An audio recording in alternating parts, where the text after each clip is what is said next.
मौसम बदलना स्टार्ट हो जाता है और टेंशन भी स्टार्ट हो जाती है। स्नीजिंग की कि स्नीजिंग को कैसे खत्म करें।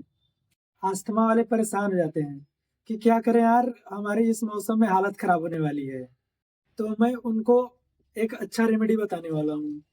जिन भी लोगों को सीजनल एलर्जी है, साइनस है या अस्थमा की दिक्कत से सुबह उठते ही छींकें बंद नहीं होती, आपको रोज सुबह उठ के 4 दाने काली मिर्च के लेना है और उसका पाउडर बना के डेली 1 गिलास गर्म पानी में घोल के सुबह पीना है। देखना कुछ ही दिनों में बहुत जल्दी आराम होगा और जो छींकें और स्नीजिंग जो बार बार आती थी वो धीरे धीरे देखना कम हो जाएगी।